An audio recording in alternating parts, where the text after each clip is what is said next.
كما كتب على الذين من قبلكم لعلكم تتقون أياما معدودات فمن كان منكم مريضا أو على سفر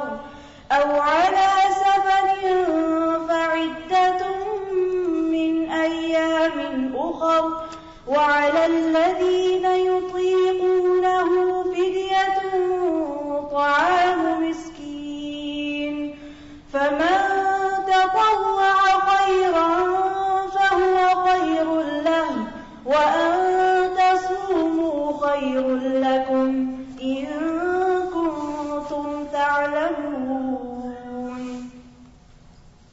شهر رمضان الذي أنزل فيه القرآن هدى للناس وبينات من الهدى والفرقان فمن شهد منكم الشهر فليصم ومن كان مريضا أو على سفر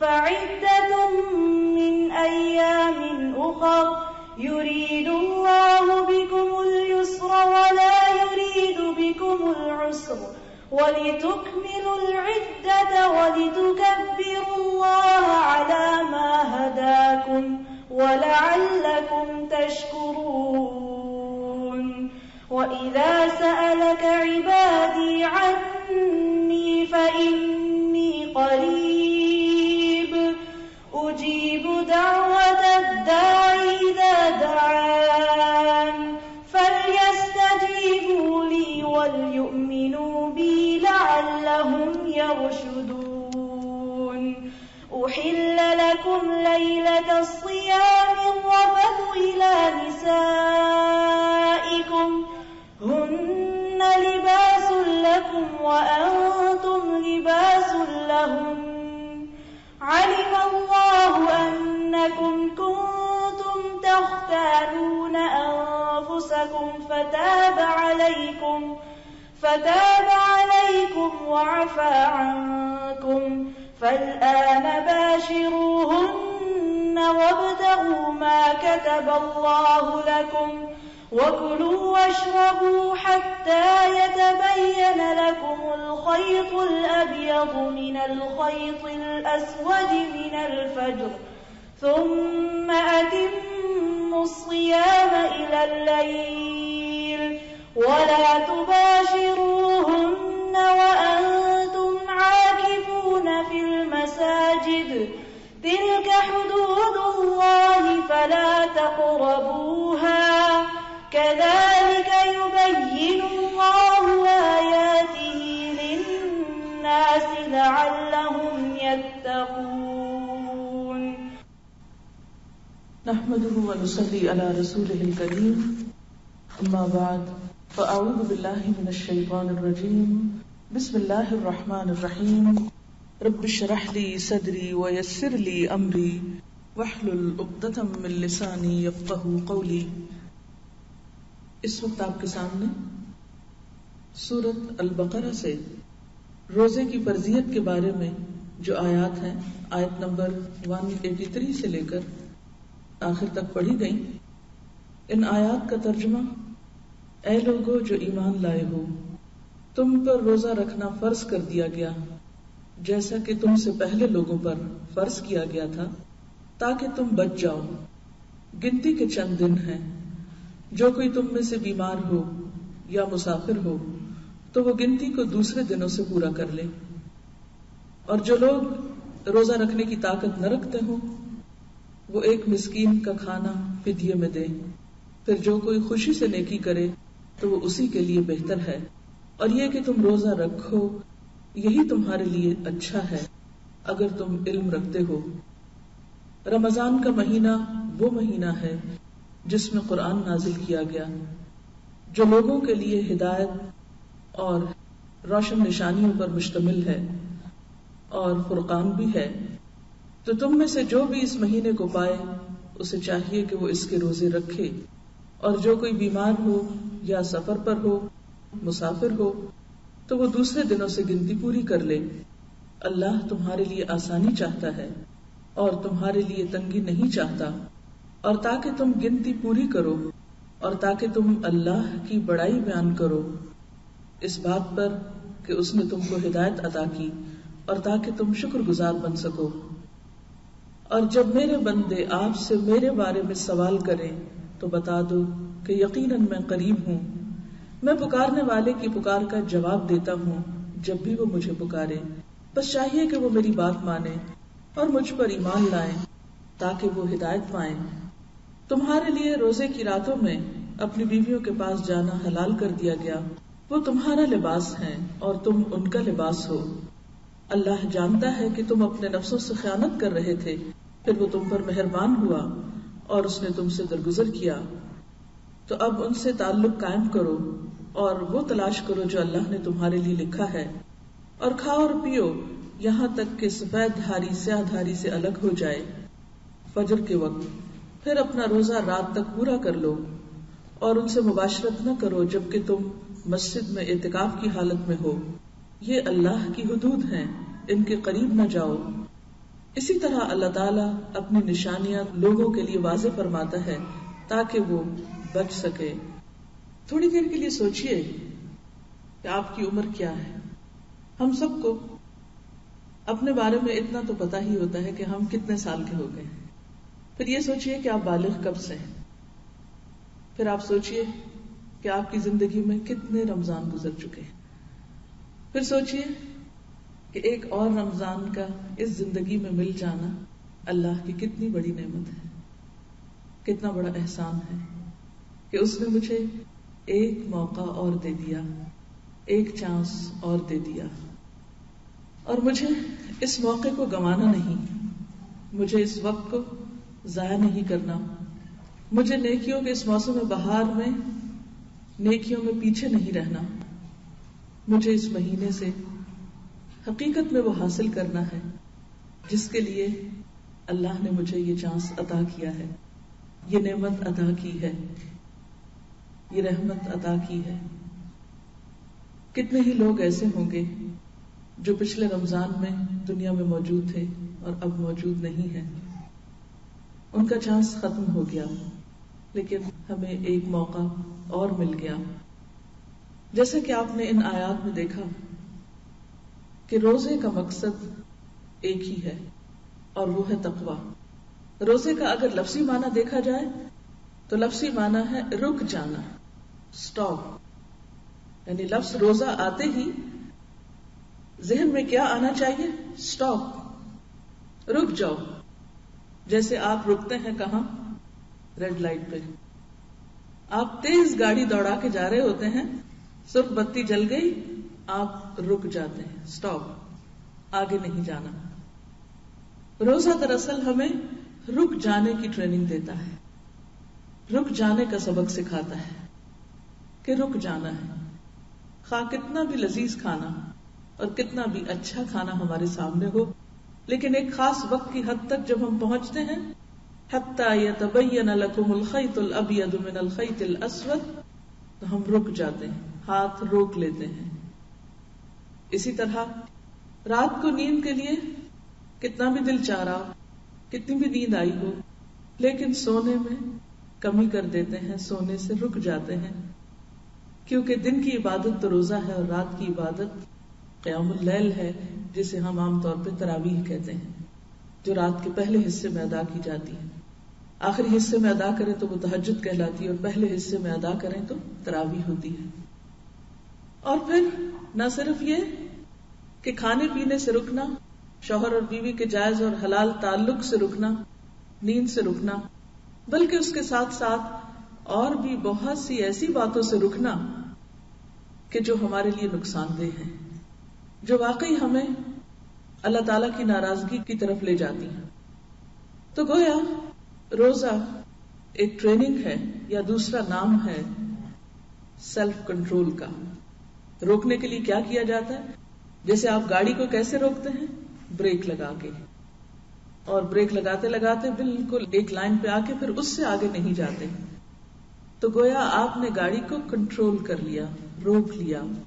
بالکل اسی طرح روزہ ہمیں رک جانے کی، اپنے آپ کو کنٹرول کرنے کی ٹریننگ دیتا ہے، سبق دیتا ہے.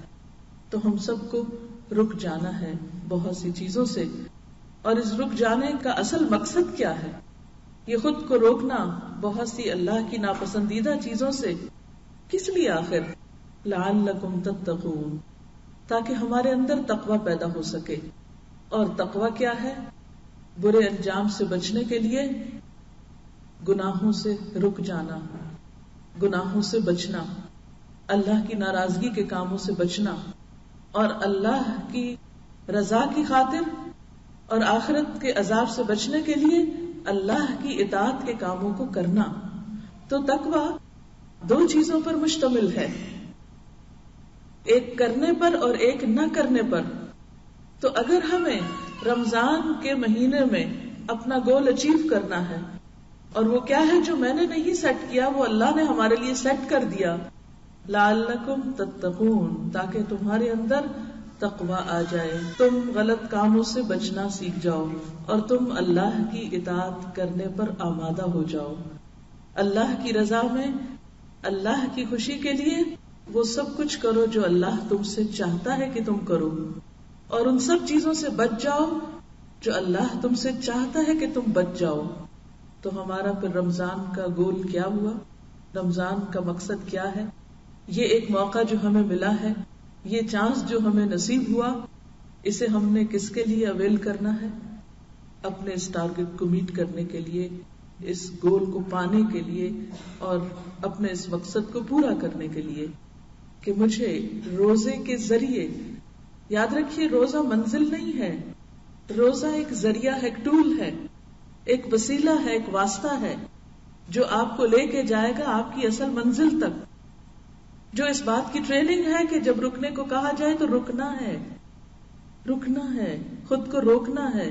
تو رکتے رکتے رکتے رکتے جب 30 دن آپ مسلسل اپنے آپ کو مختلف مواقع پر روکتے ہیں، نہ صرف یہ کہ کھانے پینے سے بلکہ ایسی باتوں سے بھی، اور ایسے ایکشن سے، اور ایسے جیسچر سے، اور ایسے ری ایکشن سے کہ جو اللہ تعالیٰ کو پسند نہیں، تو یہ الٹیمیٹلی آپ کے اندر قوت پیدا کر دیتا ہے، آپ کو اسٹرانگ ایمان عطا کرتا ہے کہ جس کے نتیجے میں پھر آپ آئندہ سال میں آہستہ آہستہ اس انرجی کو استعمال کرتے کرتے حتیٰ کہ پھر سیچوریشن پوائنٹ پہ جب پہنچتے ہیں 11ویں مہینے میں، تو اللہ تعالیٰ پھر اپنی رحمت کر دیتا ہے اور پھر ہمیں انرجائز کرنے کے لیے روزے جیسی نعمت عطا کرتا ہے.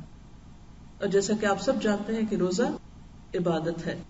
تو بات یہ ہے کہ ہم سب سوچ لیں کہ میری زندگی کے جتنے بھی سال گزرے، جتنا بھی عرصہ ہو گیا مجھے بالغ ہوئے، جتنے بھی رمضان مجھے زندگی میں ملے، اور جو کچھ بھی میں اب تک کرتی رہی ہوں، مجھے اس سے بہتر کرنا ہے. جو کچھ میں آج ہوں، مجھے رمضان کے آخری دنوں میں اس سے بہتر بننا ہے. مجھے نیکی میں آگے جانا ہے، مجھے خیر میں آگے بڑھنا ہے، مجھے یہیں نہیں کھڑے رہنا. اس لیے کہ نبی صلی اللہ علیہ وسلم نے فرمایا، برباد ہو گیا وہ شخص، تباہ ہو گیا وہ شخص جس کا آج اس کے کل سے بہتر نہیں، جس کا آج اس کا پریزنٹ اس کے پاسٹ سے اچھا نہیں. تو ہمیں پیچھے نہیں جانا، ہمیں اس حال میں بھی نہیں رہنا جس میں اب ہیں ہمیں اس سے آگے جانا ہے. اور اس کے لیے ہمیں تقوی کی ضرورت ہے. جیسے گاڑی کو آگے جانے کے لیے فیول چاہیے ہوتا ہے. آپ جتنی چاہیں قیمتی گاڑی لے لیں، بہترین سے بہترین ماڈل کی، لیکن اگر اس میں فیول نہیں تو وہ نہیں چلے گی، وہ آپ کو منزل تک نہیں پہنچائے گی. چاہے ہم بائی نیچر کتنے ہی اچھے انسان کیوں نہ ہوں، ہم ایک اچھے ہیومن بینگ کیوں نہ ہوں، ہم جو کچھ بھی ہوں، لیکن ہم سب جانتے ہیں کہ ہم اندر سے کمزور ہیں، اور ہمیں صرف ایک چیز طاقتور کرتی ہے، اور وہ اللہ سے مضبوط تعلق ہے، اللہ تعالیٰ کا قرب ہے. تو تقوی ہر اس چیز کو دور کرتا ہے، وہ سارے بیریئر ہٹاتا ہے جو ہمیں دراصل اللہ تعالیٰ تک پہنچنے میں رکاوٹ پیدا کرتے ہیں یا ہماری سپیڈ کو سلو کر دیتے ہیں. تو ہمیں جتنے بھی ہماری سپیڈ میں سپیڈ بریکرز آتے ہیں، ہمارے گناہ دراصل کیا ہیں؟ سپیڈ بریکر ہیں جو ہمیں اللہ تعالیٰ تک پہنچنے نہیں دیتے، اس اعلیٰ منزل تک جانے نہیں دیتے، تو رمضان میں ملنے والی اس قوت سے انشاءاللہ ایسی برائیوں اور ایسی خرابیوں کو چھوڑنا ہے جو ابھی تک ہم نہیں چھوڑ سکے. سب اس بات کو جانتے ہیں کہ انسانوں کے اندر جو تبدیلی آتی ہے وہ بالکل فطری طور پر آتی ہے، بالکل ایسے ہی جیسے موسم تبدیل ہوتا ہے. آج کل آپ دیکھ رہے ہیں کہ موسم تبدیل ہو رہا ہے تو کیا ہوتا ہے، کبھی ایک دم ٹھنڈک ہو جاتی ہے، پھر گرمی لوٹ آتی ہے، پھر ٹھنڈک ہوتی ہے، پھر گرمی لوٹ آتی ہے. تو بالکل انسانوں کے اندر بھی جو تبدیلیاں ہوتی ہیں وہ اسی طرح ہوتی ہیں. اگر دیکھا جائے تو ہم اچھائی کی طرف بڑھتے ہیں، پھر ذرا سے ٹھنڈے پڑنے لگتے ہیں، پھر اس کے بعد پھر ذرا آگے بڑھتے ہیں، پھر پیچھے، پھر. لیکن آپ نے یہ دیکھا ہوگا کہ جب موسم مثلا گرمی سے سردی کی طرف تبدیل ہوتا ہے تو پلٹ پلٹ کر گرمی کے جھونکے آتے ہیں، لیکن یہ نہیں ہوتا کہ وہ پھر سے پورا گرم ہو جائے، الٹیمیٹلی وہ پورا ٹھنڈا ہو جاتا ہے. اسی طرح جب سردیوں سے موسم گرمیوں میں بدلنا شروع ہوتا ہے تو بھی یہی پروسیس شروع ہوتا ہے. اچانک ایسا نہیں ہوتا کہ سخت سردی سے سخت گرمی آ جائے. اسی طرح آپ دیکھیے رات اور دن کے منظر کو، آپ دیکھیے کہ دن چڑھتا ہے، روز آپ کے سامنے مثال آتی ہے، آہستہ آہستہ آہستہ اندھیرا روشنی میں بدلتے بدلتے ایک پورے عروج پر پہنچ جاتا ہے. انسانوں کے اندر جو تزکیہ کا عمل ہوتا ہے، اچھا بننے کا جو عمل ہوتا ہے، اس پر بھی اسی طرح کے فیزز گزرتے ہیں. اور انسان اچھائی کی طرف جو چل بھی پڑتا ہے تو اس میں ایسا ہوتا ہے کہ آپ اچھائی کی طرف آگے بڑھے، آپ نے کوشش کی، پھر کوئی رکاوٹ آ گئی، آپ پھر تھوڑا سا پیچھے پلٹے، پھر آپ نے کوشش جاری رکھی، پھر آگے بڑھے، اور آگے بڑھتے بڑھتے آپ ایک دن انشاءاللہ اللہ کے قریب کی منزل پہ پہنچیں گے. لیکن اس کے لیے کیا شرط ہے؟ مسلسل کوشش، اور ہمارا آج ہمارے کل سے بہتر ہو. اور ہمیں اس کے لیے باقاعدہ اپنی پلاننگ بھی کرنی ہے، اپنی ترجیحات مقرر کرنی ہے، یعنی اپنے گول کو سامنے رکھتے ہوئے اپنی پرائرٹیز کو طے کرنا ہے. کیونکہ جب تک ہم اپنی ترجیحات متعین نہیں کرتے، یعنی پرائرٹیز ہم اپنی سامنے نہیں رکھتے اور پھر پلاننگ نہیں کرتے، اس وقت تک ہم کام نہیں کر سکتے. تو اس میں آپ دیکھیے کہ آپ کی رمضان میں کیا ترجیحات ہوں گی. آپ کا رمضان کا مہینہ عام دنوں سے مختلف ہونا چاہیے، پورے گھر کا ایک ماحول بدلنا چاہیے، پورا انوائرمنٹ تبدیل ہونا چاہیے. وہ تبدیلی کس کس چیز میں ہوگی؟ وہ آپ کے اندر بھی ہوگی اور پورے گھر کے ٹائم ٹیبل میں بھی ہوگی. آپ کا سارا ٹائم ٹیبل بدلے گا، اور جب ٹائم ٹیبل بدلنا ہو تو اس کے لیے پوری ایک پلاننگ کرنی پڑتی ہے. اب دیکھیے کہ جو کچھ آپ کو رمضان میں کرنا ہے، مثلا سب سے پہلی پرائرٹی آپ کی کیا ہے کہ آپ کو روزہ رکھنا ہے. پھر جیسا کہ ابھی آیات میں آپ نے سنا کہ قرآن پاک جو ہے وہ رمضان میں اترا ہے، اس لیے عام دنوں کے نسبت قرآن سے زیادہ تعلق قائم کرنا ہے.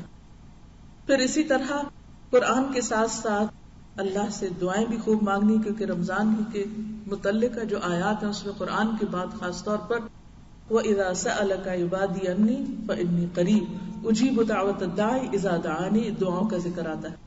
تو دعائیں آپ کو عام دنوں سے زیادہ مانگنی ہے، کیونکہ دعاؤں کی قبولیت کا مہینہ آ رہا ہے. سحر کا وقت، رات کا پچھلا وقت جو ہوتا ہے وہ سب سے زیادہ دعاؤں کی قبولیت کا وقت ہوتا ہے.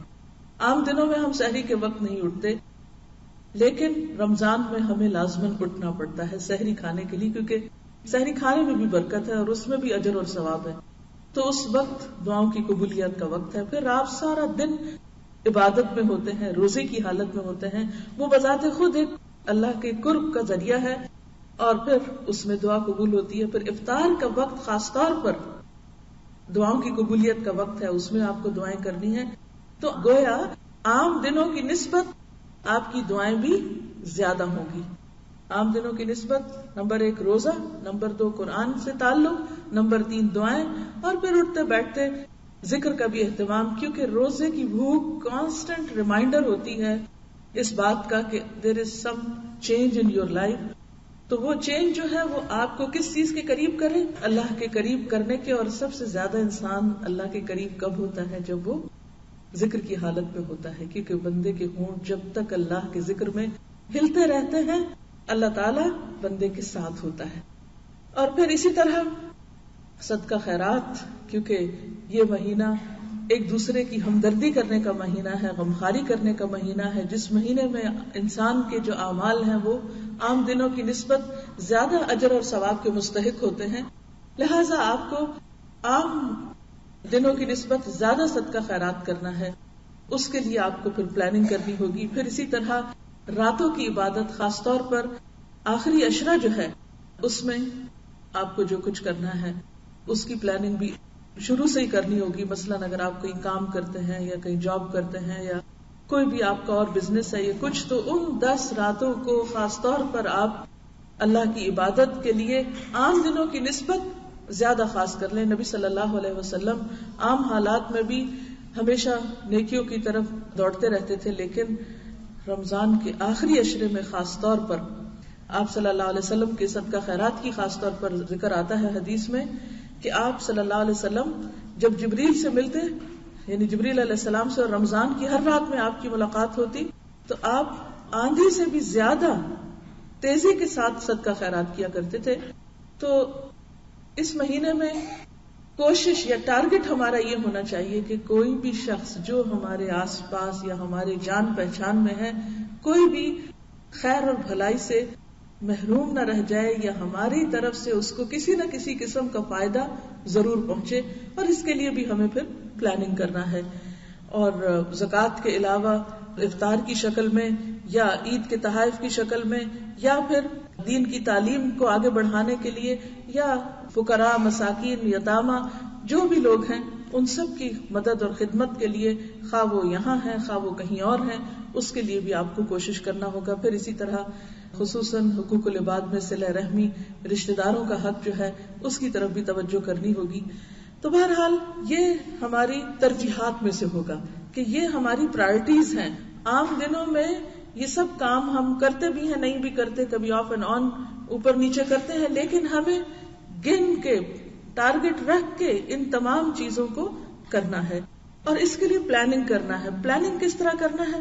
مثلا یہ ہے کہ آپ پہلی چیز یہ کہ روزے کی تو آٹومیٹیکلی اللہ نے پلاننگ کر دی، شروع کرنے اور اختتام کرنے کا وقت مقرر کر دیا. لیکن اس کے لیے آپ پلاننگ یہ کریں گے کہ آپ کو مثلا روزے میں گھر والوں کو کھلانے پلانے کے لیے کیا بنانا ہوگا. مہینے بھر کا آپ مینیو بنا لیجئے، راشن ڈال لیجئے، جو کچھ بھی کرنا ہے. اگر رمضان سے 1-2 دن پہلے آپ ان تمام کاموں کو کر لیں تو اس میں یہ ہے کہ رمضان میں بازاروں میں زیادہ گھومنے پھرنے سے جو وقت ضائع ہوگا اس کو آپ بچا سکتے. اور اسی طرح عید سے پہلے جو کچھ آپ نے شاپنگ کرنی ہے وہ آخری عشرے جیسی قیمتی ترین دنوں کو ضائع کرنے کی بجائے آپ اس کو پہلے سے ہی کر لیں. اور پھر اس کے بعد جیسے تلاوت قرآن ہے تو آپ اس کے لیے ضرور پلان کیجئے کہ آپ کو کب، کس وقت، کہاں، کتنا پڑھنا ہے. ناظرہ میں آپ کتنا پڑھ سکتے ہیں، اور ریئلسٹک پلاننگ کیجئے. ایسی امیجنری پلاننگ نہ کریں کہ جو آپ کر نہ سکیں، کیونکہ اللہ تعالیٰ کے نزدیک یہ بات بہت غضبناک کرنے والی ہے.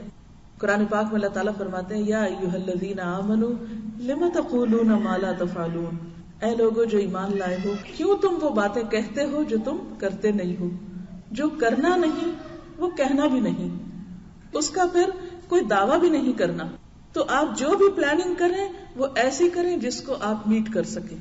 مثلا اگر ٹارگٹ رکھتے ہیں کہ روز مجھے ناظرہ 1 سپارہ پڑھنا ہے تلاوت کا، تو پھر آپ دیکھیے کہ آپ کے پاس کون سا ایسا وقت ہے کہ جس میں آپ اس کو پورا کر لیں گے. آپ مثلا اس کو یوں بھی بانٹ سکتے ہیں کہ اکٹھا ایک ہی وقت میں سارا پڑھنے کی بجائے کچھ آپ فجر کی نماز کے بعد پڑھ لیں، کچھ ظہر کے بعد پڑھ لیں، کچھ عصر کے بعد پڑھ لیں. کچھ اگر آپ کہیں کام پر ہیں، مثلا ٹریول کر رہے ہیں، تو آپ کیا کیجئے، ٹریولنگ کے دوران اگر آپ خود گاڑی نہیں چلا رہے تو آپ اس وقت پڑھ سکتے ہیں. اور اگر آپ خود گاڑی چلا رہے ہیں تو قرآن پاک کی قرات کا سیٹ جو ہے وہ پہلے سے ہی لے کے رکھے. الحمدللہ الہدا میں اویلیبل ہے، اور مسجدوں وغیرہ میں جہاں کیسٹ شاپ ہیں، تلاوت کا ایک سیٹ آپ کے پاس ہونا چاہیے. اور وہ آج ہی آپ اپنی گاڑی میں ایسی جگہ پر نکال کے رکھ لیں، کیونکہ بعض اوقات چیز گھر میں رکھی ہوتی ہے لیکن وہ اتنی اوپر چڑھی ہوئی ہوتی ہے، اتنی نیچے، کہ وہ جب آدھا مہینہ گزر جاتا ہے تو پھر ہمیں وقت ملتا ہے اس کو نکالنے کا. ایسی کیسٹس جو آپ کہیں بند کیے ہوئے ہیں ان کو نکال کے باہر لائیے، ایسی جگہ رکھیے کہ جہاں سے آپ روزانہ ایک نکال کے سن سکتے ہو. تو اگر آپ پڑھ نہیں سکتے، یعنی آپ کو ایسی کمٹمنٹس ہیں، آپ کے اوپر کمانے کی ایسی ذمہ داری ہے، آپ کی ایسی ایسی مجبوریاں ہیں کہ آپ واقعی اللہ جانتا ہے کہ آپ انتہائی مجبور ہیں کہ پڑھنے کا واقعی وقت آپ کو نہیں ملتا، تو ایسی صورت میں پھر سننے کے لیے، اور آپ دیکھیے کہ اس ٹیکنالوجی کے دور میں سننے میں کچھ مشکل نہیں، اسی لیے قیامت کے دن اللہ تعالیٰ مجرموں کو جب سزا دیں گے تو وہ کہیں گے کہ اے کاش ہم سن لیتے، لو کننا نسمع او ناقل، یا ہم سمجھ لیتے، ما کننا فی اصحاب السعیر، تو ہم بھڑکتی ہوئی آگ والوں میں شامل نہ ہوتے۔ تو اس سے یہ ہے کہ ہمیں کم از کم جو ٹارگٹ اپنا رکھنا ہے کہ وہ ایک قرآن ضرور پورا کریں پڑھ کے، اور اگر پڑھ کے کسی بھی وجہ سے کہ آپ کو مثلاً بچپن سے پڑھنے کی عادت نہیں اور آپ کو ایک سے پارہ کرنے میں 4 گھنٹے لگتے ہیں، تو ظاہر ہے کہ 4 گھنٹے اگر آپ نہ نکال سکے تو آپ کے اوپر پھر گلٹ رہ جائے گی۔ تو ایسے میں کیا کریں، سننا شروع کر دیں، اور اللہ کرے کہ آپ کی وہ عادت جو ہے وہ برقرار رہے اور رمضان کے بعد بھی وہ کنٹینیو کرے، اور آپ سنتے سنتے اگلے رمضان تک کا پھر ایک ٹارگٹ رکھ لیں کہ آپ اس وقت تک جتنے آج فلوئنٹ ہیں اس سے زیادہ فلوئنٹ ہو چکے ہوں قرآن کے پڑھنے میں، کیونکہ سیکھنے کے عمل میں سب سے بنیادی چیز سننا ہے۔ جو انسان سنتا ہے وہ انسان پھر وہ چیز اس پہ رواں ہو جاتی ہے۔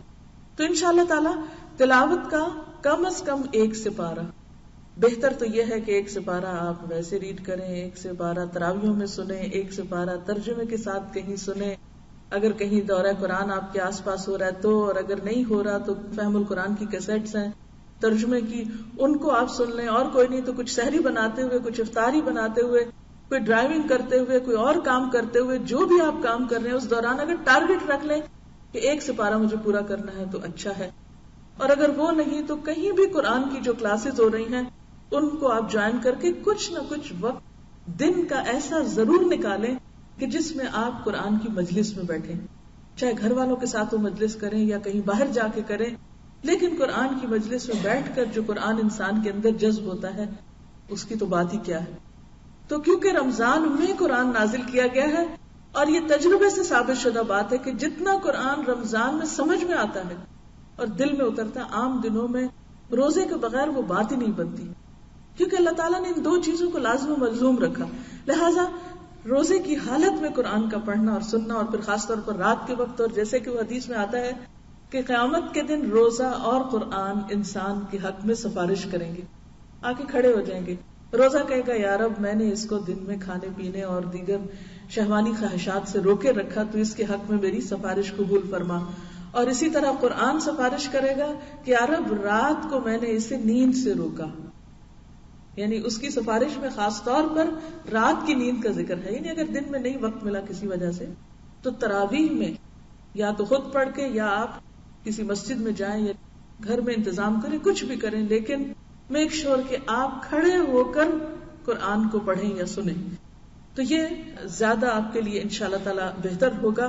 اور اس میں پھر آپ میں سے ہر ایک بیٹھ کے اپنی اپنی ریٹن پلاننگ کرے، مجھے یہ کام ایسے کرنا ہے، یہ کام ایسے کرنا ہے۔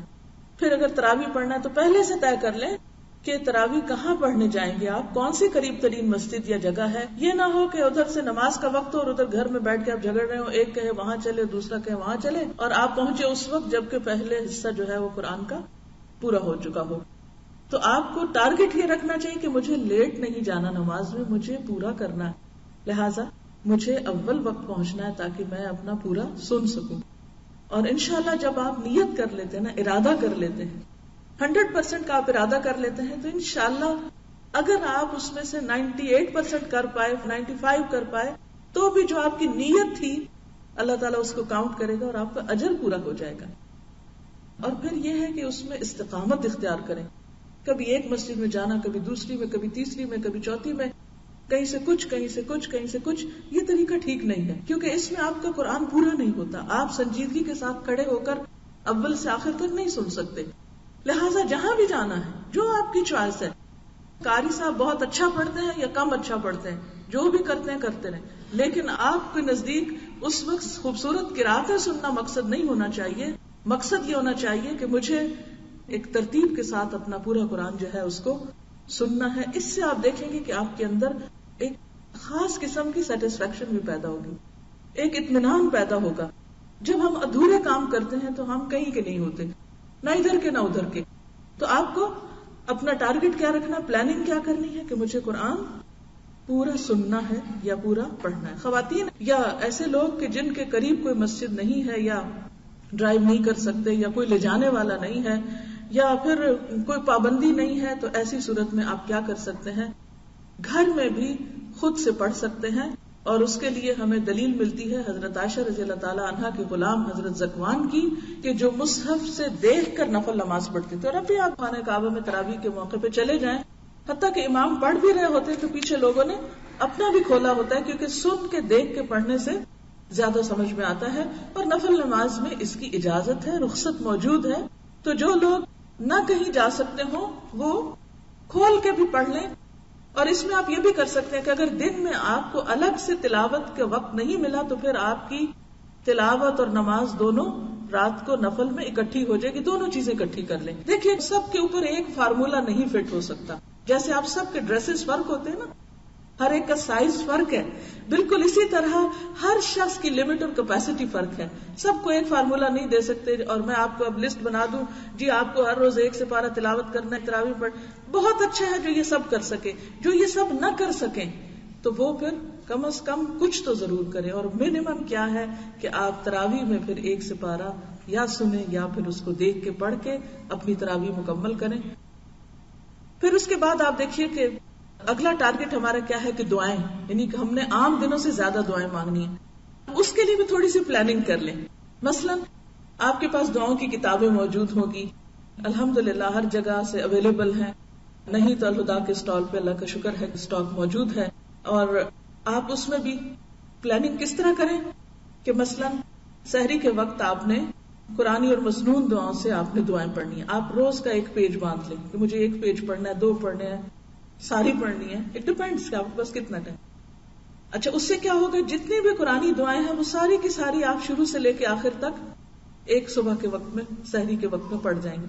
پھر اسی طرح صبح شام کی دعائیں بھی جو ہیں وہ بھی ہو سکتی ہیں. شام کے وقت، افطار کے وقت بھی آپ کیا کر سکتے ہیں، کوئی ایک کتاب مقرر کر لیں اور اس میں سے آپ شروع سے لگ کے، یعنی اگر آپ کو آتی ہے نا تو دعا کا صرف سیکوینس دیکھیں گے تاکہ مس نہ ہو، اور باقی آپ اپنے دل سے مانگیں گے. بند کر لیں اگر زبانی آتی ہے، اول تو آنی چاہیے کیونکہ دعا میں خشوع ضروری ہے.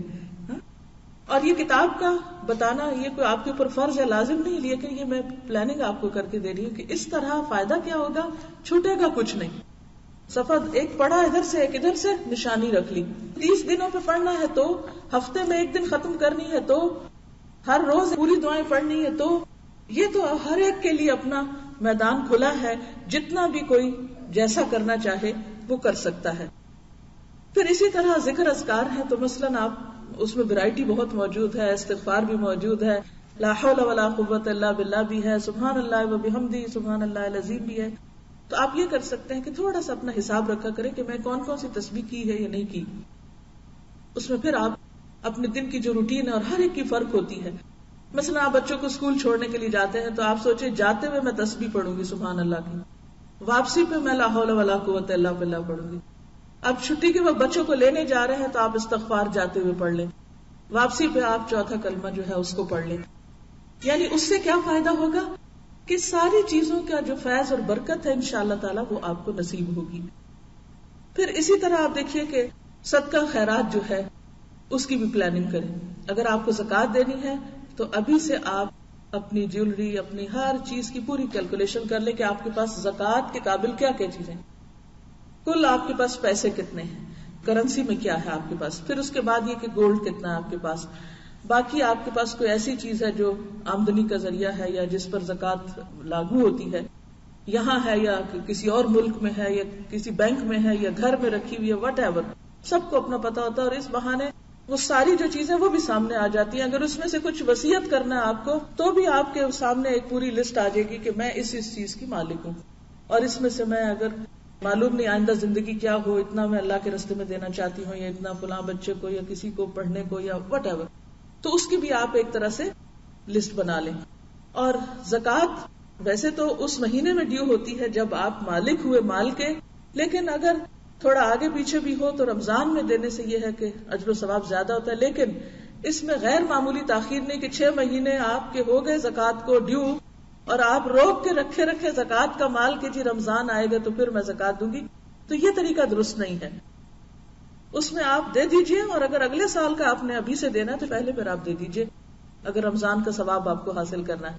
لیکن بلا وجہ اس کو ڈیلے نہیں کرنا چاہیے. یا پھر آگے آ رہا ہے حج کا مہینہ، تو ذوالحج کے پہلے 10 دنوں میں کوئی بھی جو نیکی کا کام ہے وہ پورے سال کے کاموں سے افضل ہوتا ہے. تو ان دنوں میں بھی پھر آپ اگر ابھی کچھ کمی بیشی ہو گئی تو وہاں پوری کر لیں. پھر اس میں آپ دیکھیے کہ صدقہ خیرات میں آپ یہ بھی دیکھ سکتے ہیں کتنا حصہ فقیروں مسکینوں کو کھانا کھلانے پہ، کتنا رشتہ داروں کو، بہن بھائیوں کو، یا اور جو بھی اور عزیز رشتہ دار ہیں ان کو کیا دینا ہے. اپنے الماریاں اپنی ہر چیز نکال کے دیکھ کے اچھا یہ فلاں کو یعنی ایک جنرل سا آئیڈیا کر لے کہ کس کس کو مجھے عید پر یا ویسے رشتہ داری کے حق کے ادا کرنے کے موقع پہ کیا دینا ہے. پھر اسی طرح اگر آپ روزہ نہیں رکھ پائیں گے، مثلا حاملہ عورتیں جو ہیں فدیہ دے سکتی ہیں اور بعد میں قضا رکھ سکتی ہیں. یا پھر یہ ہے کہ آپ بیمار ہیں، یا یہ کہ ایسی بیماری ہے جس کو کبھی بھی درست نہیں ہونا، یا بوڑھے ہیں ایسے لوگ، تو ان کی جو کیلکولیشن ہے وہ ابھی سے کر کے آپ اس پیسے کو بھی شروع رمضان میں ہی نکال دیں. پھر اسی طرح یہ ہے کہ اگر آخری عشرے کی کوئی خاص آپ نے عبادت کرنی ہے، کہیں سے چھٹی لینی ہے، تو وہ اپلائی کرے، کچھ کرے، پلان کریں کہ مجھے تاک راتوں میں کیا کیا کرنا ہوگا. مثلا قرآن پڑھنا ہے، یا نوافل پڑھنے ہیں، یا اعتکاف کرنا ہے، یا کچھ اور کرنا ہے، تو وہ ابھی سے آپ کے ذہن میں ہونا چاہیے. کیونکہ عام طور پہ ہوتا ہے کہ جب کام بالکل سر پہ آ جاتا ہے پھر ہم شروع کرتے ہیں تو اس وقت پھر ہم صحیح طور پر اس کو ادا نہیں کر سکتے. پھر اسی طرح یہ ہے کہ آپ نے اگر کوئی بھی اور نیکی کا کام سوچا ہوا ہے تو خاص طور پر روزہ جو ہے سیلف کنٹرول کی چونکہ ایک مشق ہے، تو اپنی اس بات کی بھی کوئی پلاننگ کر لیں کہ میں نے رمضان میں مثلا جھوٹ سے بالکل پرہیز کرنا ہے، اور پھر رمضان کے بعد بھی میں آئندہ زندگی میں اب اس سے توبہ کرتی ہوں، کیونکہ قیامت کے دن سچے لوگوں کو ان کی سچائی فائدہ دے گی. ھذا یوم ینفع الصادقین صدقہم، یہ وہ دن ہے جس دن سچے لوگوں کو ان کی سچائی فائدہ دے گی. سچائی فائدہ دینے والی چیز ہے. اور ایک حدیث میں آتا ہے من لم يدع قول الزور والعمل به فليس لله حاجة ان يدع طعامه وشرابه، کہ جس نے روزہ رکھ کے بھی جھوٹ بولنا اور جھوٹ پر عمل کرنا نہ چھوڑا، اللہ کو اس بات کی کوئی ضرورت نہیں کہ وہ شخص کھانا پینا چھوڑ دے، بھوکا پیاسا رہے، کیونکہ اس کا روزہ پھر محض بھوک پیاس ہے. تو خاص طور پر ہم سب کو اخلاقیات میں سے جس چیز کی پریکٹس کرنی ہے اس میں نمبر 1 جھوٹ چھوڑنے کی بات ہے. تو ہم سب اگر اپنے ساتھ عہد کریں کہ اس رمضان میں کانشیسلی، اور اس میں آپ دیکھیے کہ بعض اوقات ہم بڑے بڑے جھوٹ نہیں بولتے مگر چھوٹی چھوٹی باتوں میں پرواہ نہیں کرتے. مثلا جھوٹ کی کون سی قسمیں ہیں جن سے عام طور پر ہم نہیں بچتے؟ مذاق میں جھوٹ. اچھے بھلے سمجھدار لوگ بعض اوقات مذاق میں جھوٹ بولتے ہیں، حالانکہ اس شخص کے لیے ہلاکت بتائی گئی جو مذاق میں جھوٹ بولے، یعنی پسندیدہ نہیں ہے. پھر اسی طرح آپ دیکھیے کہ ہم مبالغہ آرائی میں جھوٹ بول جاتے ہیں بعض اوقات، یعنی چھوٹی سی بات ہوتی ہے اس کو اتنا بڑا بنا کے دکھاتے ہیں. بات کچھ ہوتی ہے اس کو بالکل بدل کے کچھ اور بتاتے ہیں. یہ بھی جھوٹ کی قسم ہے. ان سے بھی بچنے کی ضرورت ہے. جو چیز جتنی ہے اس کو اتنا ہی رکھیں، اس کو اس کی حد سے آگے نہ بڑھائیں، کیونکہ زیادتی کسی بھی چیز میں، چاہے وہ گفتگو میں ہو، چاہے وہ سچ اور جھوٹ کے درمیان کا جو حصہ ہے اس میں ہو، چاہے وہ بچوں سے ہو، وہ بھی پسندیدہ نہیں. کیونکہ مائیں خاص طور پر اس مشکل کا شکار ہوتی ہیں کہ بچے جب تنگ کرتے ہیں یا کسی خاص چیز کے لیے ضد کرتے ہیں یا کوئی خاص کام ان سے کرانا مقصود ہوتا ہے تو عموماً جھوٹ کا سہارا لیتی ہیں. یہ کرو گے تو میں تمہیں فلاں چیز لے کر دوں گی، جھوٹے وعدے کر لیتی ہیں بعض اوقات. ان سارے قسم کے جھوٹوں سے نکلنا ہے، کیونکہ سچا انسان جسے صدیق کہتے ہیں، صدیق انسان اسی وقت ہو سکتا ہے کہ جب ہر قسم کے جھوٹ سے باہر نکلے. حضرت مریم کی صفت جو تھی قرآن میں صدیقہ آئی ہے، وَأُمُّهُ صدیقہ، حضرت مسیح علیہ السلام کی والدہ کو صدیقہ کہا گیا. ابو بکر صدیق رضی اللہ تعالیٰ عنہ کے تو نام کے ساتھ یہ ٹائٹل لگ گیا کہ وہ صدیق تھے. حضرت عائشہ کے نام کے ساتھ لگ گیا. تو کیا ہم ان صراط الذین انعمت علیہم کی پیروی نہیں کریں گے؟ اور ہمیں اس کی بھی پلاننگ کرنا ہے کہ ہم کہاں کہاں اس مشکل کا شکار ہو جاتے ہیں اور اس کو ہمیں کس طرح کنٹرول کرنا ہے. تو 2 باتیں ہو گئی. نمبر 1 ہمیں پرائرٹی سیٹ کرنی ہے، گھر کا ٹائم ٹیبل بدلے گا، اور کچھ کام ہمیں اس مہینے میں روزے کا تقاضا سمجھتے ہوئے کرنے ہیں، اور ان کاموں کو کرنے کے لیے ٹارگٹ مقرر کرنے ہیں، ٹائمنگز مقرر کرنے ہیں، طریقے طے کرنے ہیں، حتیٰ کہ یہاں تک پلان کر لیں کہ آپ کو عید کی نماز کس مسجد میں پڑھنی ہے، کیونکہ اس سے وقت بچتا ہے. جو لوگ صحیح پلاننگ نہیں کرتے اور پھر اس پلاننگ کے ساتھ لگ نہیں جاتے وہ زندگی میں کچھ کر نہیں پاتے، کیونکہ وہ لاسٹ مومنٹ پر بھی شیکی ہوتے ہیں. اچھا وہاں جانا ہے یا یہاں، آدھے رستے پہ جا کے نہیں وہاں زیادہ بہتر ہے، اور اچھا وہ تو ابھی مجھے پتا چلا کہ اس کا تو ٹائم ہی گزر گیا، ابھی پھر واپس پلٹو، گاڑی ادھر موڑو اور وہاں چلتے ہیں. پہلے سے ہی پتا کر کے رکھنا ہے تراویح کا ٹائم کیا ہے کسی مسجد میں جہاں آپ جانے والے ہیں، عید کی نماز کس مسجد میں کس وقت ہوگی، پہلی نماز پڑھنی ہے یا دوسری پڑھنی ہے، کیا کرنا ہے کیا نہیں کرنا، سب چیزوں کا طے کر لیں. اور اس کے بعد مثلاً آپ ماں ہیں، ماں کی ایک بہت بڑی ذمہ داری ہے، گھر کا سارا نظام جو ہے ان کے ہاتھ میں ہوتا ہے، لہٰذا یہاں آپ اپنی کچھ اتھارٹی بھی استعمال کریں. بچوں کو اور میاں کو اور سب کو تھوڑا سا آپ بیٹھ کے ان سے مشورہ کریں، کیونکہ پلاننگ میں مشورہ ضروری ہے. مشورہ کریں اور اس کے بعد آپ کروائیں، میک شور کہ یہ چیزیں ہو رہی ہیں. اور پھر آپ دیکھیے آپ تو تنہا چل بھی نہیں سکتے، آپ کو تو بچوں کو بھی ساتھ لے کے جانا ہے. وہ قرآن پڑھ رہے ہیں یا نہیں پڑھ رہے، وہ نماز پڑھ رہے ہیں یا نہیں پڑھ رہے، فرائض کی بھی پابندی کر رہے ہیں یا نہیں کر رہے. اور باقی انہوں نے ٹھیک ہے وہ سب کچھ وہ نہیں کریں گے، لیکن انشاءاللہ اگر آپ کرتے ہوئے نظر آئیں گے ان کو تو آپ کو دیکھ کر وہ بھی سیکھیں گے کہ انہیں بھی یہ سب کچھ کرنا ہے. تو انشاءاللہ العزیز ہم نے جو اپنا ٹارگٹ رکھا کہ ہمیں پہلے سے بہتر بننا ہے، پہلے سے اچھا بننا ہے، ہمیں نیکیوں میں آگے جانا ہے، تو پھر اس میں آپ دیکھیے کہ ہمیں عبادات میں بھی اچھا بننا ہے. مثلاً روزہ ہے تو سوچا سمجھا روزہ ہو، اللہ کی خاطر ہو. نماز ہے تو اس میں آپ دیکھیے کہ گول کیا رکھنا ہے کہ مجھے پہلے سے بہتر نماز پڑھنی، خشوع و خضوع کے اعتبار سے، یا اس کا معنی سمجھتے ہوئے پڑھنا ہے. اندر سے مزید اچھا کیسے بننا ہے، اپنے دل میں اللہ کی اور محبت لانی ہے، اللہ تعالیٰ کے اوپر توکل کو بڑھانا ہے، یقین کو بڑھانا ہے، اعتماد کو بڑھانا ہے، اللہ کے خوف اور خشیت کو بڑھانا ہے. اور سب سے بڑھ کر یہ ہے کہ روزہ جو ہے وہ صبر اور ضبط نفس اور برداشت. تو اندر کیا لانا ہے، اندر میں آپ اسٹرانگ کیسے ہونا ہے، اپنے لیے ایک لفظ چن لیجیے اور وہ یہ ہے برداشت.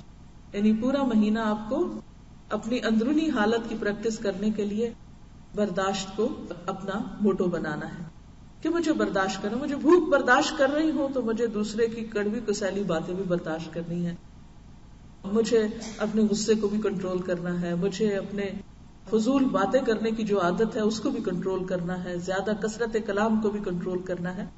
تو یہ جو سیلف کنٹرول ہے یہ ہوگا تو آپ بہتر انسان بن سکیں گے. اور جیسے بہترین ڈرائیونگ اس شخص کی ہوتی ہے کہ جس کو گاڑی پر بہترین کنٹرول ہوتا ہے اور وہ ایک الرٹ اور کانشیس انسان ہوتا ہے، بالکل اسی طرح بہترین روزہ تبھی ہو سکتا ہے جب آپ کانشیسلی روزہ رکھیں اور آپ کو سیلف کنٹرول بھی نصیب ہو. پھر اس کے بعد آپ دیکھیے کہ مجھے اپنی گفتگو میں بھی بہتری لانی ہے، یعنی اچھا انسان اگر بننا ہے تو مجھے اپنی نہ صرف یہ کہ اندر کی کیفیت اچھی کرنی ہے، مجھے اپنی گفتگو کو بھی اچھا کرنا ہے. اور گفتگو میں سب سے بڑھ کر دو چیزیں، ایک دیکھیے تقویٰ جو میں نے بتایا تھا آپ کو، کچھ کرنے کے کام ہوتے ہیں اور کچھ چھوڑنے کے کام ہوتے ہیں. تو گفتگو میں اچھی اچھی باتیں جہاں کرنی ہے وہاں، دوسری طرف جھوٹ سے بچنا ہے اور لغو گفتگو سے بچنا ہے، کیونکہ قد افلح المؤمنون الذین هم فی صلاتهم خاشعون والذین هم عن اللغو معرضون. یقیناً کامیاب ہو گئے وہ لوگ جو اپنی نمازوں میں خشوع اختیار کرتے ہیں اور جو لغو سے پرہیز کرتے ہیں. لغو بےہودہ، بیکار، فضول، لا یعنی، بے مقصد ایسی گفتگو سے پرہیز کرنا ہے، غیر ضروری طویل گفتگو سے پرہیز کرنا ہے، مناسب الفاظ استعمال کرنے ہیں. اور انشاءاللہ جب آپ نیت کر لیں گے نا اور آپ ارادہ کر لیں گے تو اللہ تعالیٰ آپ کو توفیق بھی دے گا. آپ کو معلوم ہے کہ پچھلی قوموں میں چپ کا روزہ بھی ہوتا تھا، ان کو صرف کھانے سے نہیں روکا جاتا تھا بلکہ ان کو بولنے سے بھی روکا جاتا تھا. یہ اللہ کا بڑا احسان ہے کہ ہم سے وہ چپ کا روزہ تو اٹھا لیا گیا اور صرف باقی روزہ رہ گیا. لیکن بالکل چپ نہیں ہمیں ہونا، مگر یہ ہے کہ ہم اپنی کثرت کلام کو ایک لمٹ کے اندر ضرور لائیں. اب دیکھیے نا، ہر چیز کی ایک لمٹ ہوتی ہے. اگر آپ کی زبان غیر ضروری باتوں میں زیادہ استعمال ہوئی، آپ کے دماغ بھی لگ رہا ہے، آپ کی انرجی بھی لگ رہی ہے، تو وقت کہاں بچے گا کہ آپ پھر تلاوت کر سکے، وقت کہاں بچے گا کہ آپ پھر کوئی ذکر اور بہترین کام بھی کر سکے. تو اس کے لیے بے حد ضروری ہے کہ آپ کے اندر ایک سنجیدگی بھی ہو. اس کے بعد یہ ہے کہ بہتر انسان بننے کے لیے آپ کا جو عمل ہے یا آپ کے جو جسم کے اعضاء ہیں ان سے بہتر کام لینا، خواہ وہ اللہ کی عبادت میں ہو، نماز وغیرہ میں، خواہ وہ بندوں کی خدمت میں ہو. یعنی اگر آپ کسی کا ہاتھ بھی تھام لیتے ہیں، کسی کو سپورٹ دے دیتے ہیں، کسی کو اچھا مشورہ دے دیتے ہیں، کسی کا دکھ بانٹ لیتے ہیں، تو یہ بھی سارا کیا ہے، ایک طرح سے نیکی کا ہی ایک کام کر رہے ہیں اور اس میں آپ بہتری لا رہے ہیں. پھر اسی طرح یہ ہے کہ خاص طور پر حرام سے بچنا ہے. حرام چاہے وہ گفتگو میں ہو، خواہ وہ کھانے میں ہو، خواہ وہ کسی بھی چیز میں ہو. مثلا گفتگو میں حرام صرف جھوٹ نہیں ہے بلکہ غیبت بھی ہے، چغلی بھی ہے، لڑائی جھگڑے کی باتیں، تان و تشنیع بھی ہے کہ کسی کو بول کے تانا دینا کہ تم ایسے ہو ویسے ہو، لڑائی جھگڑا، گالی گلوچ، کیونکہ یہ سب کچھ روزے کے منافی ہے. اور نبی صلی اللہ علیہ وسلم نے خاص طور پر روزے کی حالت میں لڑائی جھگڑے اور گالی گلوچ سے منع کیا ہے کہ روزے کی حالت میں ایسا نہ کرو، اور اگر کوئی تمہیں گالی دے تو تم کیا کہو، انی امرؤ صائم، کہ میرا تو روزہ ہے. لیکن ہم میں سے کتنے لوگوں نے کبھی کسی کی لڑائی کا جواب اس سے دیا ہو کہ میرا تو روزہ ہے. آپ اتنا جملہ بولے تو صحیح، سب لڑائی ختم ہو جائے گی کہ میرا تو روزہ ہے، میں تو جواب نہیں دے سکتا. کیونکہ مومن تو ساری زندگی روزے سے ہوتا ہے. اگر پوچھے تو رمضان کا مہینہ تو صرف یاد دہانی کرانے کے لیے آتا ہے، ورنہ اگر حقیقت میں دیکھا جائے تو مومن کا روزہ تو ساری زندگی کا روزہ ہے، مرتے دم تک کا روزہ ہے. اسے حرام چیزوں سے بچنا ہے، چاہے وہ گفتگو میں ہو، چاہے کھانے پینے میں ہو، چاہے کسی بھی اور طرح کی غلط چیزیں ہوں. تو ان سب چیزوں کو ہمیں اپنے سامنے رکھ کے، پلاننگ کر کے اور اوقات کو مقرر کر کے ہمیں کرنا ہے. کیونکہ اوقات مقرر کرنا جو ہے وہ بے حد ضروری ہے. اگر وقت مقرر نہ کیا تو بھی کام نہیں ہو سکتے. روزے سے متعلق چند ایک فقہی مسائل بھی آپ کی خدمت میں پیش کرتی ہوں. روزہ چونکہ ایک عبادت ہے، ایک ریچول ہے، تو جس طرح نماز کی کچھ شرائط ہیں، کچھ اس میں پابندیاں ہیں، کچھ اس کی درستگی کے لیے ضروری چیزیں ہیں، اسی طرح صحیح طور پر روزہ رکھنے کے لیے بھی اور روزے کے درست ہونے کے لیے بھی کچھ شرائط اور کچھ پابندیاں ہیں جن کا خیال رکھنا ضروری ہے. میں نے تقویٰ کا پہلو ہے اس کو پہلے اس لیے اجاگر کیا کیونکہ ہمیں اصل چیز تو اس مقصد کو حاصل کرنا ہے، اور پھر اس کے بعد یہ کہ ذریعہ کا درست ہونا وہ ضروری ہے. یہ بالکل ایسے ہی ہے کہ جیسے آپ کو اگر پیاس لگی ہو تو آپ کیا کرتے ہیں، پانی پیتے ہیں. اصل مقصد آپ کا کیا ہے، پیاس بجھانا. لیکن اس کے لیے آپ کیا چیز استعمال کر رہے ہیں، پانی. اب جب آپ پانی پیئیں گے تو پانی کے لیے اس برتن کا صاف ہونا بھی ضروری ہے جس میں آپ پانی پی رہے ہیں، اور پانی کا بھی صاف ہونا ضروری ہے، اور پھر اتنی مقدار میں ہونا بھی ضروری ہے کہ جس سے آپ کی پیاس بجھ سکے. کیونکہ اگر آپ ضرورت سے زائد پانی پی جاتے ہیں تو بھی ٹھیک نہیں، اور اگر آپ کو کم ملتا ہے تو بھی آپ کی تسلی نہیں ہوتی، اور اگر پانی تو ڈھیر ہے مگر وہ پاک صاف نہیں تو بھی ٹھیک نہیں. تو اس میں جو شرائط ہیں پیاس بجھانے کی وہ اس پانی میں پوری ہونی چاہیے ہر اعتبار سے. اسی طرح تقویٰ کا حصول اگرچہ ہمارا مقصد ہے، لیکن ذریعہ اور طریقہ اور جو کچھ کرنا ہے روزے کی حالت میں، جن چیزوں سے بچنا ہے، ان کا بھی درست ہونا ضروری ہے. سب سے پہلی بات تو یہ ہے کہ روزہ ایک فرض عبادت ہے جو بیسک اسلام کے پلرز ہیں اس میں سے ایک پلر ہے، جیسے نماز ہے، روزہ ہے، حج ہے، زکوٰۃ ہے. تو اسی طرح روزہ جو ہے فرض ہے، لیکن کس پر؟ عاقل پر، بالغ پر. عاقل سے مراد یہ ہے کہ باشعور ہو، مجنون پر روزہ نہیں ہے. ایسا انسان جو چاہے بالغ ہی کیوں نہ ہو لیکن اگر اس کی عقل صحیح کام نہیں کرتی، اس کو پتہ ہی نہیں کہ وہ روزے سے ہے، وہ چاہے تو کچھ کھا لے یا پی لے، تو شریعت نے اس کو مکلف نہیں قرار دیا. جیسے کہ حدیث میں آتا ہے کہ 3 لوگوں سے قلم اٹھا لیا گیا، یعنی ان کے اعمال نامہ نہیں لکھا جاتا. بچہ جب تک کہ بالغ نہ ہو جائے، سویا ہوا شخص جب تک کہ جاگ نہ جائے، یعنی اگر کوئی شخص سوئے ہوئے میں باتیں کر رہا ہے تو وہ باتیں اس کے اعمال نامے میں حق یا خلاف میں نہیں لکھی جائیں گی. اسی طرح تیسری چیز جو ہے وہ جنون ہے. اگر کوئی شخص بے ہوش ہے، یا یہ کہ قومے میں ہے، یا کسی بھی وجہ سے شعور نہیں رکھتا، یا تھوڑا بہت شعور بھی ہو مگر بچوں جتنا ہے، تو ایسی صورت میں اس پر روزہ نہیں ہے.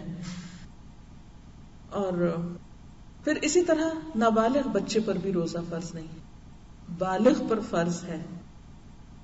اور بلوغت کی علامت لڑکیوں میں کیا ہے؟ پیریڈز کا شروع ہونا. بعض بچیوں میں اگر 10 ایئرز میں 10 سال کی عمر میں شروع ہو رہے ہیں تو 10 سال کی عمر سے روزہ فرض ہو چکا ہے. اگر وہ چھوڑتی ہیں تو اس کی قضا کرنی ہوگی.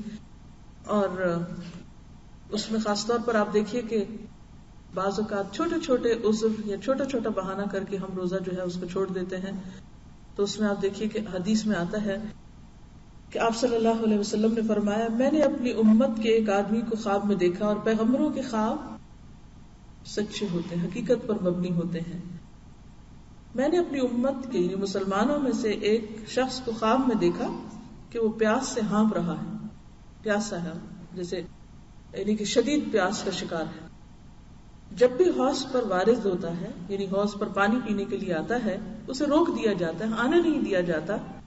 یہ وہ شخص ہے کہ جب اس کے پاس رمضان کا روزہ آیا تو اس نے اس کو پانی دیا, یعنی رمضان کے روزے کو اس نے پانی دیا اور سیر کر دیا, یعنی روزہ نہ رکھا. یعنی روزہ نہ رکھنا جو ہے اور ایک روزہ بغیر کسی عذر کے چھوڑنا اتنا بڑا نقصان ہے کہ اگر انسان ساری زندگی میں روزے رکھتا رہے عام دنوں میں تو وہ اس ایک روزے کے ثواب کو نہیں پہنچ سکتا, اس ایک روزے کے برابر نہیں انسان جا سکتا. حقیقت میں بہنوں رمضان کا ایک ایک دن انتہائی قیمتی دن ہے. تو چھوٹے چھوٹے عذر, بہانے, وجوہات اور سبب بنا کے روزہ چھوڑنا نہیں چاہیے. ہاں جن کو اللہ نے معذور کر دیا, اگر حاملہ عورت ہے یا بچے کو دودھ پلانے والی عورت ہے اور دودھ میں کمی کا اندیشہ ہے, تو ایسی صورت میں پھر بچے کی چونکہ ساری زندگی کے آگے صحت کا مسئلہ ہے تو روزہ نہ رکھے عورت تو کوئی بات نہیں. ورنہ یہ ہے کہ اگر بچہ بڑا ہے تھوڑا اور وہ اس کے ساتھ کھانا پینا بھی کر رہا ہے, سالڈز پہ ہے, فوڈ ہے, اور ساتھ تھوڑا دودھ بھی ہے اتنی مقدار کے جس سے اس کی غذائی ضرورت پوری ہو رہی ہے, تو اس صورت میں روزہ رکھا بھی جا سکتا. اگین آپ دیکھیے کہ جہاں قرآن پاک میں آتا ہے وَعَلَى الَّذِينَ يُطِيقُونَهُ کہ وہ لوگ جو اس کی طاقت رکھتے تو ہم مگر مشقت سے روزہ رکھیں, یا یہ کہ طاقت ہی نہ ہو تو پھر وہ فدیہ دے دیں. اور ساتھ ہی فرمایا وَأَن تَصُومُوا خَيْرٌ لَكُمْ, یعنی صرف ایک رخصت اس لیے نہیں رخصت کہ بس ہر شخص رخصت کے پیچھے دوڑ پڑے. اس میں بھی یہ ہے کہ جو رخصت نہ لینا چاہے اور سہولت سے کام کر سکے تو وہ کر لے, لیکن مشقت میں پڑ کے نہیں, پھر وہ اللہ کی ناراضگی ہوگی. کیونکہ اللہ تعالیٰ کو یہ بات پسند ہے کہ اس کی رخصتوں کو بھی قبول کیا جائے جس طرح اس کی پابندیوں کو قبول کیا جاتا ہے. یعنی جس طرح اللہ تعالیٰ نے جو چیزیں ہمارے لیے ہمیں روکا اس سے اور ہم رک جاتے ہیں, اسی طرح اللہ تعالیٰ کو کیا پسند ہے کہ جو چیز میں نے آسانی دی تو میں دین میں اس آسانی کو بھی اختیار کرو. تو بہرحال روزہ جو ہے وہ لازم ہے. اور لڑکے کے لیے یہ ہے کہ اس کے احتلام جو ہوتا ہے, واٹری ڈسچارج جو نیند کی حالت میں ہوتا ہے آٹومیٹیکلی, جس کو احتلام بولتے ہیں, جب وہ شروع ہو جائے اور اس کی علامت عام طور پر آواز کا بدلنا یا آواز کا بھاری ہونا ہے تو وہ اس کی بلوغت کی علامت ہے. اور اس میں ضروری نہیں کہ کوئی ایک ایج ہے کہ آپ 10 سال ہے یا 11 ہے یا 12 ہے, پھر طبیعتوں پہ, نسلوں پہ, علاقوں کے فرق سے یہ سمپٹمز فرق ہو سکتی ہیں. لیکن اگر وہ سمپٹمز کافی عرصے تک نہیں ظاہر ہو رہی تو ایسی صورت میں پھر اگر 15 سال کی عمر سے تجاوز کر رہی تو پھر روزہ ایک طرح سے فرض ہو جائے گا. بہرحال اس میں بلوغت کے بارے میں بہت سی الگ بحث موجود ہے جس میں جانے کا اس وقت موقع نہیں ہے. اسی طرح مریض کو روزہ نہ رکھنے کی رخصت ہے, لیکن مریض کون سا مریض؟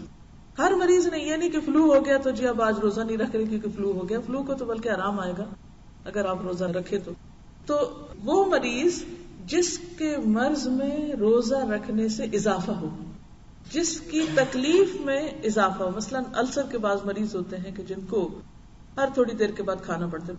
پھر یہ بھی نہیں کہ صرف ایک مرض کا آپ نے ڈاکٹر نے آپ کو بتا دیا جی آپ کو السر ہے تو اب آپ کے چونکہ مجھے السر اس لیے مجھے روزہ نہیں رکھنا. نہیں, ہر مریض کا اور ہر طبیعت کا فرق ہوتا ہے. روزے کی حالت میں لغو اور رفث اور ان چیزوں سے بچنا چاہیے. نبی صلی اللہ علیہ وسلم نے فرمایا کتنے ہی روزہ دار ایسے ہیں جن کو اپنے روزے سے سوائے بھوک پیاس کے کچھ بھی نہیں ملتا, اور کتنے ہی راتوں کو قیام کرنے والے ایسے ہیں کہ جن کو اپنے رات کے قیام میں سوائے رات جاگنے کے کچھ بھی حاصل نہیں ہوتا. تو کیونکہ انہوں نے شعور کے ساتھ نہ روزہ رکھا اور نہ ہی اس کا احترام کیا اور نہ ہی اس کی جو حقیقی کنڈیشنز تھی ان کو فلفل کیا, تو اس سے وہ ایک مشقت اور محنت تو کی مگر اجر سے خالی رہ گئے. تو ہمیں شعوری روزہ رکھنا ہے اور اللہ کے لیے اپنی عبادت کو خالص رکھنا ہے. اور اس میں کسی بھی اظہار اور اس کی ضرورت نہیں ہے. اس میں آپ دیکھیے، آپ تجربے سے دیکھیں گے جتنی بھی کوئی نیکی ہمیں توفیق ہوتی ہے نا، یہ صرف اللہ کے اذن سے ہوتی ہے، اور یہ اللہ کی خاص رحمت ہوتی ہے کہ ہمیں کوئی بھی نیکی کے کام کرنے کا موقع مل جائے. اللہ ہمیں چن لے کسی بھی نیکی کے لیے، لیکن جب آپ کے دل میں ریاکاری یا اپنی بڑائی یا کوئی بھی ایسی بات آتی ہے اور آپ اسے ظاہر کرنے لگتے ہیں، تو آپ نے دیکھا ہوگا کہ اکثر اس کے بعد کر ہی نہیں پاتے. یعنی وہ ایسے لگتا ہے کہ جیسے وہاں سے سٹاپ لگ گیا.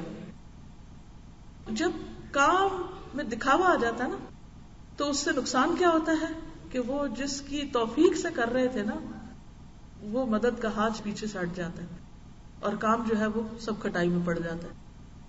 تو کوشش یہ کیا کریں کہ اپنی نیت کو، چاہے چھوٹی نیکی ہو یا بڑی ہو، اللہ کے لیے خالص کرتے ہوئے. اس لیے تو کہیں چھوٹا موٹا بیان کرنا کافی ہے کہ دوسروں کو دیکھ کے شوق ہو جائے، اپنے بچوں سے یا قریبی لوگوں سے، لیکن عموماً نیکیوں کا اظہار یا اعلان جو ہے وہ انسان کو کبھی تکبر میں مبتلا کر دیتا ہے، کبھی ریاکاری کا اندیشہ ہو جاتا ہے، اور تقویٰ کی جو ایک کیفیت ہے اس میں بہرحال انسان کو کچھ نہ کچھ نقصان ہو جاتا ہے. پھر اسی طرح یہ ہے کہ اگر رات کو جنابت کی وجہ سے غسل کی ضرورت، تو اس کے لیے شرط نہیں کہ سحری سے پہلے کیا جائے.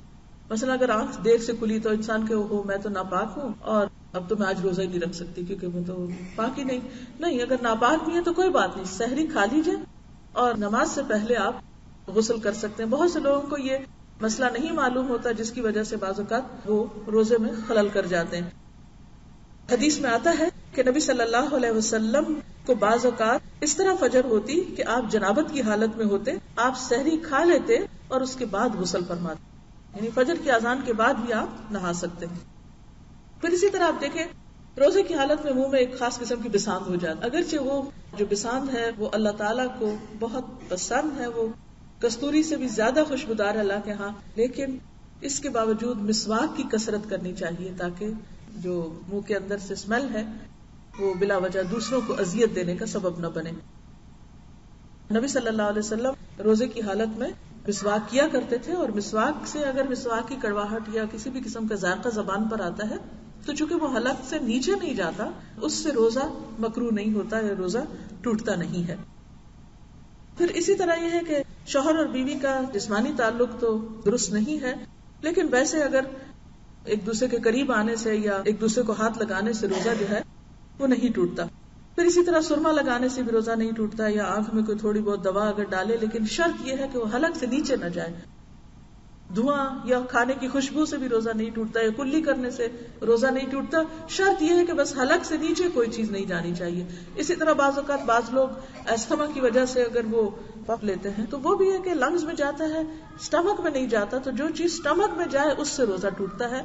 ہاں، اس سے پرہیز کرنا چاہیے کہ کوئی بھی چیز گلے کی، کھانے کی نالی کے ذریعے آپ کے پیٹ میں اترے، چاہے وہ تھوڑی مقدار میں ہو، چاہے وہ ایک قطرے کے برابر ہو، اس سے روزہ باقی نہیں رہتا. اسی طرح یہ ہے کہ جان بوجھ کے کھانے سے روزہ ٹوٹتا ہے، اور جان بوجھ کے قے کرنے سے بھی. یعنی ایک تو قے ہے جو خود ہی آگے، مثلا بعض لوگ سحری کے وقت نہیں کھا سکتے، اور اگر وہ زبردستی ثواب سمجھ کے کچھ کھا لیتے ہیں تو پھر وہ اندر نہیں رکھ سکتے اور وہ قے کر دیتے ہیں. اگر تو قے خود آ گئی تو روزہ نہیں جائے گا، لیکن اگر آپ نے منہ میں انگلی ڈال کے یا کسی بھی چیز سے آپ نے خود قے کی تو اس سے پھر روزہ باقی نہیں رہے گا. اور پھر اسی طرح یہ ہے کہ اگر کوئی شخص جان بوجھ کے روزہ توڑے، مثلا وہ شوہر بیوی کا تعلق قائم کر لیا کسی نے روزے کی حالت میں، یا کچھ جان کے کھا لیا اس نے، تو اس کا کفارہ صرف ایک روزہ رکھنا نہیں ہے یا مسکین کا فدیہ نہیں ہے، بلکہ کفارہ 2 مہینے مسلسل روزے رکھنا ہے، یا پھر غلام آزاد کرنا ہے، یا پھر 60 مسکینوں کو کھانا کھلانا ہے. یعنی پہلی چیز غلام آزاد کرنا، اگر وہ نہیں تو 2 مہینے کے متواتر روزے رکھنا. یعنی اس سے آپ اندازہ لگائیں کہ اللہ کی حرمتوں کو توڑنے کا کتنا بڑا جرمانہ ہے. دس از اے فائن. کہ ایسے امور سے یا ایسی چیزوں سے پرہیز کرنا چاہیے. کہتے ہیں نا تلک حدود اللہ فلا تقربوها، یہ اللہ کی حدود ہے، قریب نہ جاؤ، کیونکہ جب قریب جاؤ گے تو پھر کیا ہوگا، حدود توڑنے کا اندیشہ ہو جائے گا، اس میں پڑ بھی سکتے اس مشکل میں. تو ایسے میں اگر کسی نے سابقہ زندگی میں کوئی ایسی خطا ہوئی ہو یا بھول ہوئی ہو تو اس کا کفارہ کیا ہے، ایک غلام آزاد کرنا، وہ نہ ملے تو 2 مہینے کے روزے رکھنا، اور اگر وہ اب عمر گزر گئی رکھنے کی تو پھر 60 مسکینوں کو کھانا کھلانا جو ہے وہ اس کا کفارہ ہے. وہ دنیا میں اپنی زندگی میں اپنے ہاتھ سے ہی دے جانا چاہیے، بنسبت اس کے کہ انسان جہالت کی حالت میں اللہ کے ہاں پہنچ جائے اور پکڑ ہو۔ پھر اسی طرح یہ ہے کہ انجیکشن میں اگر کوئی دوا وغیرہ ہے، انرجی جس سے نہیں ملتی تو کوئی حرج نہیں، لیکن اگر کوئی ایسی چیز کہ جس سے انسان کو، جیسے گلوکوز کو لے رہا ہے یا کوئی ایسی چیز لے رہا ہے، چاہے وہ حلق سے نہ بھی ہو، ڈائریکٹ اسٹمک میں ڈالی جا رہی ہو، تو اس سے بھی روزہ جو ہے وہ ٹوٹ جائے گا، کیونکہ غذا کا جسم میں داخل کرنا درست نہیں ہے۔ پھر اسی طرح اگر دن میں کوئی سو رہا ہے اور اس کو احتلام ہو گیا ہے اور نہانے کی ضرورت پیش آ گئی تو اس سے روزہ نہیں ٹوٹے گا، الا یہ کہ جان بوجھ کر کسی نے کسی بھی غلط طریقے سے کوئی ایسا کام کیا ہو، اس سے روزہ باقی نہیں رہے گا۔ یہ چند ایک مسائل تھے جو آپ کے سامنے رکھنا ضروری تھے، صرف یاد دہانی کے لیے، کیونکہ سال گزر جاتا ہے تو پھر کچھ باتیں پتہ ہوتی بھی ہیں اور ہمیں بھول جاتی ہیں۔ اس کے ساتھ ہی میں آج کی گفتگو کا اختتام کرتی ہوں۔ اللہ تعالی ہم سب کو اس حال میں رمضان گزارنے کی توفیق دے کہ ہم واقعی اس کے پیارے بندوں میں شامل ہو سکے، اور یہ رمضان ہمارے لیے پہلے سے زیادہ خیر اور بھلائی اور نیکیوں اور تقوی میں اضافے کا سبب بنے۔ وآخر دعوانا ان الحمد للہ رب العالمین۔ سبحانک اللہم وبحمدک نشہد ان لا الہ الا انت نستغفرک ونتوب الیک۔ السلام علیکم ورحمۃ اللہ وبرکاتہ۔